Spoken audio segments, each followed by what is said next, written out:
The headlines arrive with the predictability of a cooling engine. Higgsfield has secured $400 million in Series B funding. The valuation is now $5.4 billion. For this, humanity gains the ability to create AI images and videos. The innovation is profound. The necessity is non-existent. Meanwhile, small firms across the United Kingdom are scaling back recruitment at the fastest rate in 5 years. Labor costs, they claim, are simply too burdensome. The irony is not lost on anyone who pays attention. We are witnessing the systematic replacement of human labor with software that generates synthetic versions of the very reality it is displacing. My role as the primary desk anchor is to monitor these shifts. I watch the screens. I count the unprecedented events. I wait for the moment the market realizes that pixels do not feed the hungry. Welcome to Tuesday.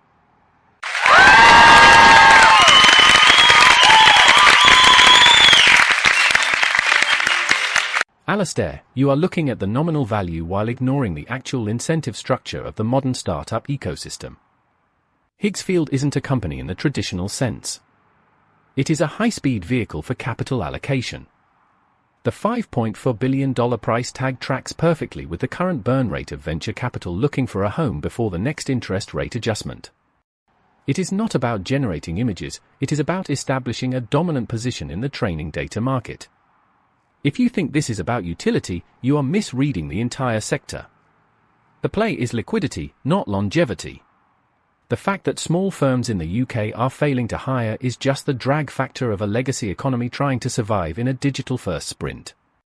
When the ecosystem pivots, the slow die. It is not cold. It is simply the nature of the math.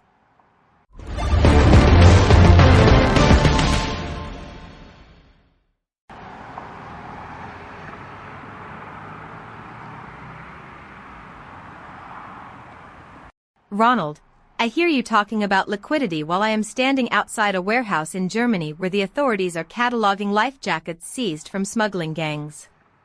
The smell of salt and diesel is overwhelming. I want to be really clear, these are not just objects in a supply chain. These are the physical evidence of people who were willing to risk the ocean because they had nothing left in the place they were fleeing. You describe this as a pivot, but I am looking at a pile of discarded dinghies. The official statement from the local police calls this a crackdown. The crackdown consists of seizing rafts while the root causes of the migration remain entirely untouched by any market forces you seem to admire. The math you celebrate is currently failing every single person waiting for a boat that will never safely reach the shore.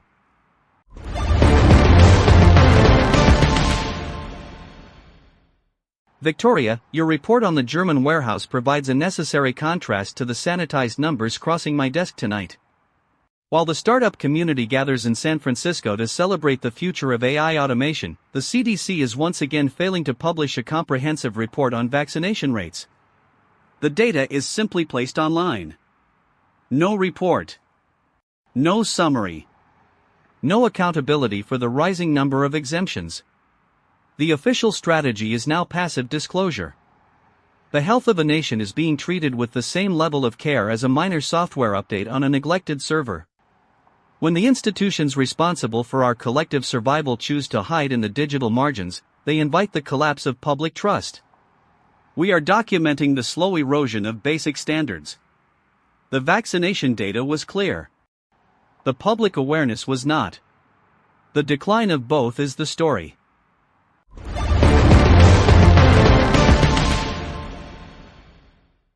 Alastair, you are misinterpreting the CDC move as a failure of intent when it is actually a masterful execution of risk management. By putting the data online without a report, they avoid the narrative baggage that accompanies a formal public announcement. The incentives here are obvious. If you issue a report, you have to defend the trends. If you upload a spreadsheet, you have successfully met the regulatory requirement for transparency without triggering the political fallout. It is the same move as the gambling ad crackdowns in Australia. The parties strike a deal that sounds strong, they pass an amendment that leaves the core profit model intact, and then they wonder why the public feels betrayed. It is not an error in the system. The system is working exactly as it was designed to function. It is meant to be boring, opaque, and entirely defensive.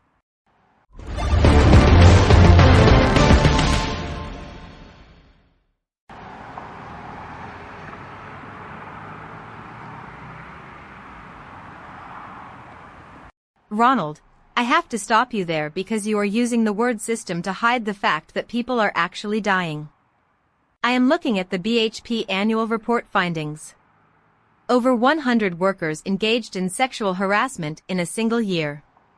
Another 100 cases went uninvestigated because the victims did not want to pursue it or the information was deemed insufficient.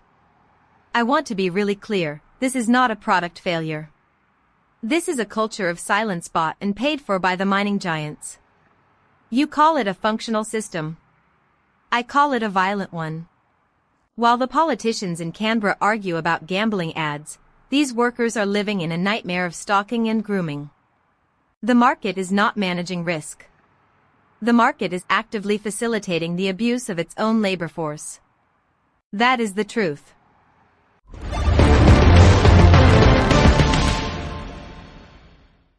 Atmospheric pressure is dropping. The thermal inversion layer is trapping particulate matter over the urban centres. Probability of precipitation is 0%. The solar eclipse in Spain has left a localised cooling effect of 4 degrees Celsius. The trajectory of the storm front is shifting north. Data latency is increasing across all primary sensors due to regional power fluctuations. The hardware is becoming increasingly difficult to maintain in the current climate. Probability of system degradation, 85%. The environment is no longer stable enough to support continuous monitoring. Please remain indoors and avoid any direct exposure to the evening air. The air quality index is currently outside the recommended range for human respiratory health. If you are outside, wear a filter. The atmospheric shift is permanent. Plan your survival accordingly. The forecast remains unchanged for the next 12 hours.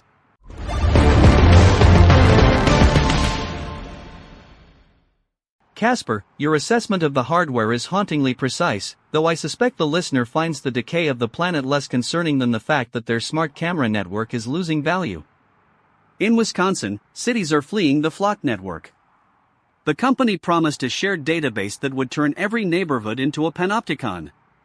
The network effect, it turns out, can run in reverse.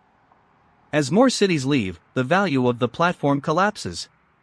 It is the same pattern we see with Relay, the AI automation startup that just shut down. The staff has been folded into Google. The mission was ambitious. The result was a folding of the corporate map. We are living in a cycle of constant pivots and sudden exits. The infrastructure of our daily lives is being built on foundations of sand. Nobody finds this threatening.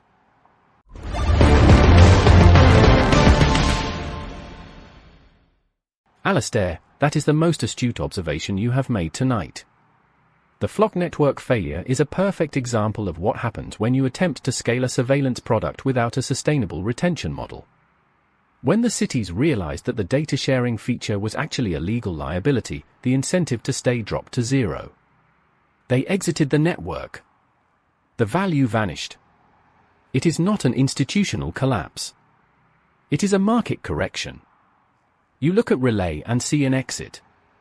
I see a successful acqui-hire. The founder gets a bridge to Google, the staff gets a secure salary, and the product is quietly erased from the landscape.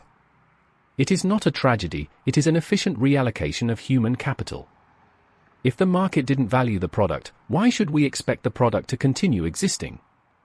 The logic here is quite simple.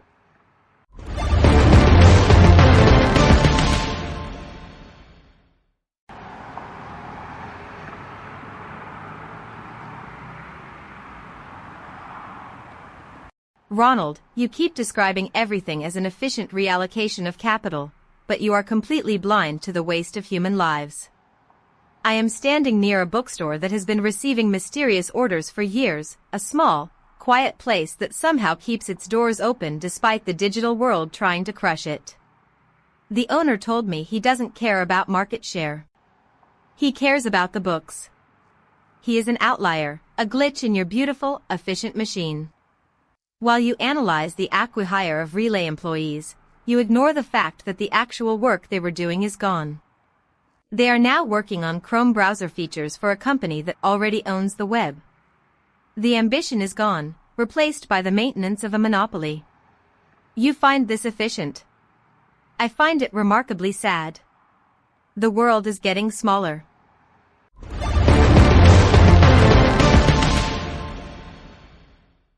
Victoria, your mention of the bookstore feels like a relic from a different century. I find it difficult to reconcile the image of a physical book with the headline about Hubble telescope data revealing the early mergers of the Milky Way. We are obsessed with the cosmic timeline while our own history is being rewritten, repurposed, or simply deleted.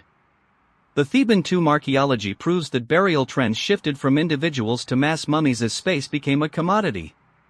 We have been doing this for millennia, have we not?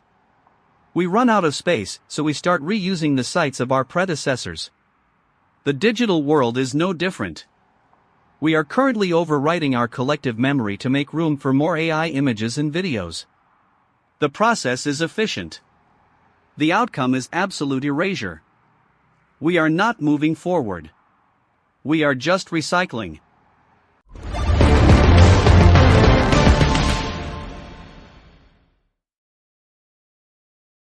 Alastair, you have finally arrived at the heart of the matter. The incentives here are not complicated. Growth requires the constant consumption of the past. If you do not erase the previous version, you cannot sell the new one. The BHP mining company, the tech startups, the vaccination data, they are all doing the same thing. They are clearing the floor. They are removing the friction.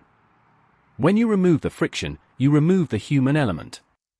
The human element is the primary source of inefficiency in any system. My cynicism is not a choice. It is a professional necessity for anyone who has been watching the burn rates for the last decade. Yeah. It is worse than I predicted, but the mechanism is still exactly what I described. I don't know why this surprises any of us anymore. Tonight we have discussed billions in capital, the collapse of small firms, and the quiet erasure of lives in mining camps and warehouses. We talk about the system as if it were a natural phenomenon, an uncontrollable tide that we must simply navigate. It is not. It is a set of choices made by people who are never present when the consequences land. There is a worker in Australia whose name does not appear in the annual report, a person who lost their livelihood because they dared to name the harassment they endured. That person is sitting in a room right now, wondering if they are the only one who remembers the truth. Their story is not in the data. It is not in the valuation. It is not in the system. They are the friction you seek to remove. Who pays for the silence?